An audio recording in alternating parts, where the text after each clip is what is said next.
बेटे आज की वीडियोस में हमारा ऑब्जेक्टिव केवल और केवल ये रहेगा कि हमें AELCR में आइडेंटिफाई करना आ जाए। और ये मैं आपसे जितनी आइटम्स डिस्कस कर रही हूँ अगर इतनी आपको याद हो गई तो जो भी क्वेश्चंस आएंगे आप बहुत तेज़ी से बहुत ही आसानी से उनको पहचान पाएंगे कि वो AELCR में से क्या है। ये क्वेश्चन लिख लीजिए वीडियो को पॉज करके।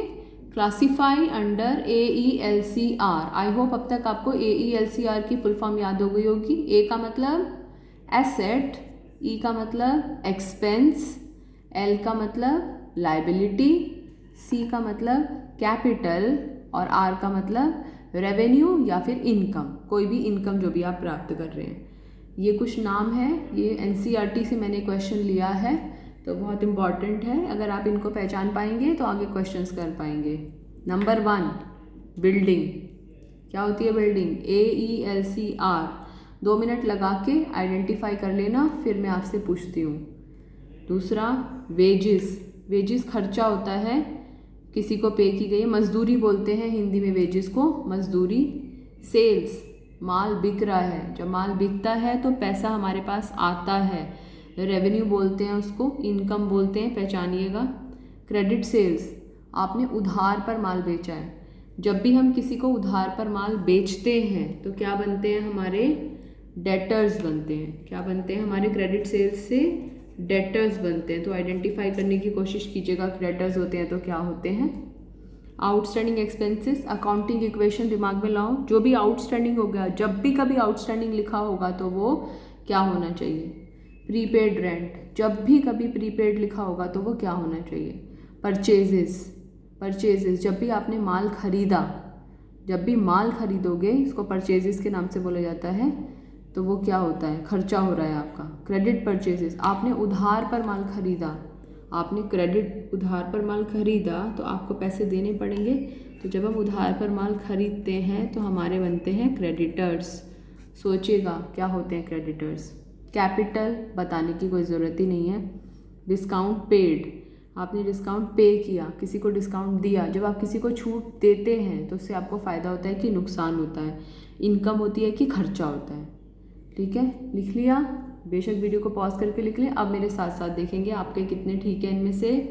Building, asset, wages, expense, sales, माल को बेचते हैं तो इनकम होती है रेवेन्यू। क्रेडिट सेल्स, जब आप उधार पर माल बेचते हैं, जब उधार पर माल बेचते हैं तो इससे हमारे डेटर्स बनते हैं, डेटर्स हमारे होते हैं एसेट। आउटस्टैंडिंग एक्सपेंसेस, आउटस्टैंडिंग हमेशा लाइबिलिटी। प्रीपेड, प्रीपेड हमेशा एसेट। परचेजेस, जब हम माल खरीदते हैं, गुड्स खरीदते हैं, हमेशा हमारा खर्चा होता है, एक्सपेंस। क्रेडिट परचेजेस, जब हम उधार पर माल खरीदते हैं तो लाइबिलिटी। कैपिटल, कैपिटल तो सी होता ही होता है। और डिस्काउंट पेड, अगर हम किसी को छूट देते हैं तो उससे हमारा खर्चा होता है एक्सपेंस। तो ये कुछ NCERT के पॉइंट्स थे जो मैंने आपके साथ में डिस्कस किए। अभी एक क्वेश्चन और डिस्कस करूँगी मैं आपके साथ में, फिर जो मैं आपको क्वेश्चन दूंगी उसमें आपको AELCR में आइडेंटिफाई करना होगा। हमें पता होना चाहिए कि ये जो हमने सीखा है इसको हम यूज़ कैसे करेंगे। एक ट्रांजैक्शन है, इसको देखिए। Cash received from sale of furniture. 2 नाम, हमेशा जब भी कोई ट्रांजैक्शन आप पढ़ें उसमें 2 नाम आइडेंटिफाई कर लें। वो 2 नाम क्या हैं? Cash, furniture. 2 नाम मिल गए, कैश, फर्नीचर। कैश क्या है हमारा? एसेट। फर्नीचर भी क्या है हमारा? एसेट। अपना AELCR देखो, एसेट, एक्सपेंस, डेबिट। एसेट और एक्सपेंस को हमेशा डेबिट, पर ये तो दोनों ही एसेट है, तो ऐसा नहीं हो सकता कि हमको दोनों को डेबिट करेंगे। मतलब क्या है? अगर एसेट बढ़े, यदि एसेट बढ़े, अगर एसेट बढ़े तो क्या करना है? उसको डेबिट करना है। एक्सपेंस बढ़े, खर्चा हो तो उसको डेबिट करना है। एसेट बढ़े, एक्सपेंस बढ़े तो डेबिट करना है। तो हमारी एसेट बढ़ रही, कैश रिसीव, हमेशा व्यवसाय के दृष्टिकोण से देखना है। कैश आ रहा है तो एसेट बढ़ रही है, कैश आ रहा है इसलिए एसेट को क्या करेंगे? डेबिट करेंगे। सेल ऑफ फर्नीचर, फर्नीचर हमारे पास से जा रहा है। तो एसेट कम हो रही है, एसेट कम हो रही है तो इसको क्रेडिट करेंगे।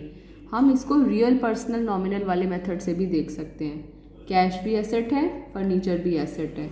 कोई भी एसेट होती है तो वो क्या होता है, रियल अकाउंट। रियल अकाउंट का रूल क्या कहता है हमें, रियल अकाउंट का रूल कहता है debit what comes in, credit what goes out. क्या चीज़ आ रही है बिजनेस में, cash receive from sale of furniture, cash आ रहा है और फर्नीचर हमारे पास से जा रहा है। डेबिट व्हाट कम्स इन, क्या आ रहा है, cash. Credit what goes out, क्या जा रहा है हमारे पास से, फर्नीचर। तो कैश आ रहा है, फर्नीचर जा रहा है, तो जो आ रहा है उसको डेबिट कर दो और जो हमारे पास से जा रहा है उसको क्रेडिट कर दो। तो हम इसको ऐसे पहचान सकते हैं, दो नाम पहचाने हमने, कैश और फर्नीचर। कैश भी एसेट है, फर्नीचर भी एसेट है। कोई भी एसेट होती है, real account, real account. Real account का रूल क्या कहता है, debit what comes in rules को आपको लिखना पड़ेगा, इसको याद ज़रूर करना पड़ेगा, तभी वो चीज़ समझ आएगी। क्रेडिट व्हाट गोज आउट, तो जो आ जाए उसको डेबिट कर दो, जो चला जाए उसको क्रेडिट कर दो। कैश आ रहा है इसलिए कैश को क्या कर देना है, debit.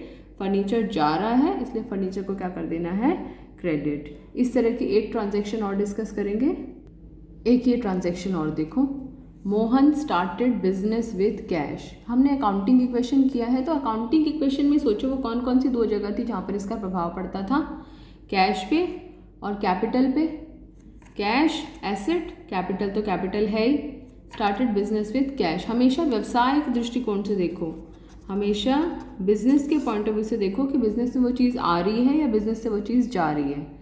Mohan started business with cash, तो बिजनेस में कैश आ रहा है, याद रखो जब भी कैश आए उसको डेबिट करो, डेबिट व्हाट कम्स इन।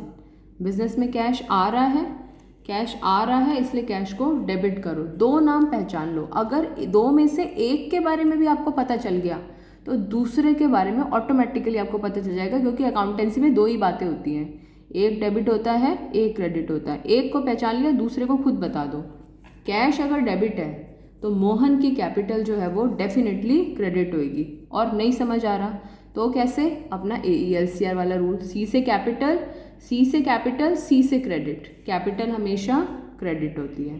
तो ये बहुत सारे रूल्स हैं, इनमें से किसी भी तरीके से हम ये पता लगा पाएंगे कि किसको डेबिट करना है और किसको क्रेडिट करना है। एक छोटी सी ट्रांजैक्शन और देखते हैं, ये आज की लास्ट ट्रांजैक्शन है। Salary paid by cash. Accounting equation में सोचो, दो नाम है, सैलरी और कैश। सैलरी कैश, सैलरी पे कर रहे हैं, जब भी कोई चीज़ पे करते हैं तो वो हमारे लिए क्या होती है, एक्सपेंस, और कैश हमारा एसेट है। हम किसी को सैलरी पे कर रहे हैं।